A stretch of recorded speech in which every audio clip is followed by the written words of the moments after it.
सोमवती अमावस्या की प्रचलित कथा। एक गरीब ब्राह्मण परिवार था। उस परिवार में पति पत्नी के अलावा एक पुत्री भी थी। वह पुत्री धीरे धीरे बड़ी होने लगी। उस पुत्री में समय और बढ़ती उम्र के साथ सभी स्त्रियोचित गुणों का विकास हो रहा था। वह लड़की सुंदर, संस्कारवान एवं गुणवान थी, किंतु गरीब होने के कारण उसका विवाह नहीं हो पा रहा था। एक दिन उस ब्राह्मण के घर एक साधु महाराज पधारे। वो उस कन्या के सेवाभाव से काफी प्रसन्न हुए। कन्या को लंबी आयु का आशीर्वाद देते हुए साधु ने कहा कि इस कन्या के हथेली में विवाह योग्य रेखा नहीं है।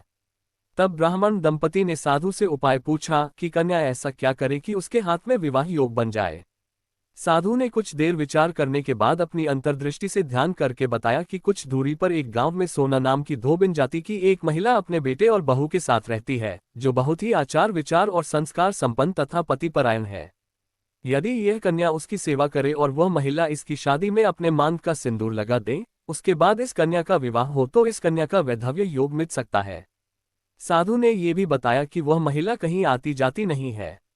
ये बात सुनकर ब्राह्मणी ने अपनी बेटी से धोबिन की सेवा करने की बात कही।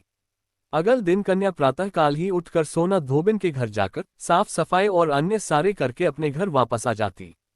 एक दिन सोना धोबिन अपनी बहू से पूछती है कि तुम तो सुबह ही उठकर सारे काम कर लेती हो और पता भी नहीं चलता। बहू ने कहा, माँ जी, मैंने तो सोचा कि आप ही सुबह उठकर सारे काम खुद ही खत्म कर लेती हैं। मैं तो देर से उठती हूँ।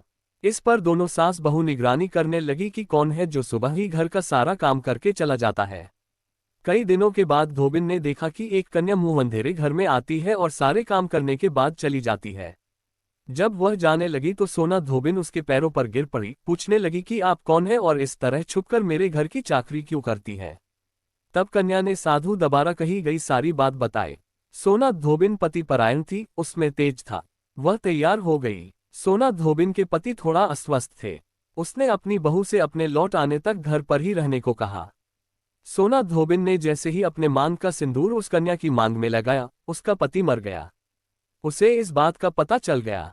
वह घर से निराजल ही चली थी, ये सोचकर कि रास्ते में कहीं पीपल का पेड़ मिलेगा तो उसे भंवरी देकर और उसकी परिक्रमा करके ही जल ग्रहण करेगी।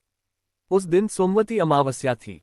ब्राह्मण के घर मिले पूरे पकवान की जगह उसने ईंट के टुकड़ों से 108 बार भंवरी देकर 108 बार पीपल के पेड़ की परिक्रमा की और उसके बाद जल ग्रहण किया। ऐसा करते ही उसके पति के मुर्दा शरीर में वापस जान आ गई। धोबिन का पति वापस जीवित हो उठा। इसीलिए सोमवती अमावस्या के दिन से शुरू करके जो व्यक्ति हर अमावस्या के दिन भंवरी देता है, उसके सुख और सौभाग्य में वृद्धि होती है। पीपल के पेड़ में सभी देवों का वास होता है। अतः जो व्यक्ति हर अमावस्या को न कर सके, वह सोमवार को पड़ने वाली अमावस्या के दिन 108 वस्तुओं की भंवरी देकर सोना धोबिन और गौरी गणेश का पूजन करता है, उसे अखंड सौभाग्य की प्राप्ति होती है। ऐसी प्रचलित परंपरा है कि पहली सोमवती अमावस्या के दिन धान, पान, हल्दी, सिंदूर और सुपारी की भंवरी दी जाती है।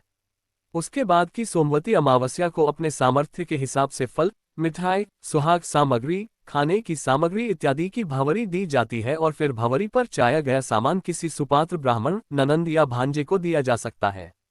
आपको ये सोमावती अमावस्या की पौराणिक कथा कैसी अगर आपको अच्छी लगी हो तो लाइक और कीजिए, कमेंट कीजिए और चैनल को सब्सक्राइब अवश्य कर दीजिए। आपके द्वारा चैनल सब्सक्राइब करना हमारे लिए बहुत मायने रखता है।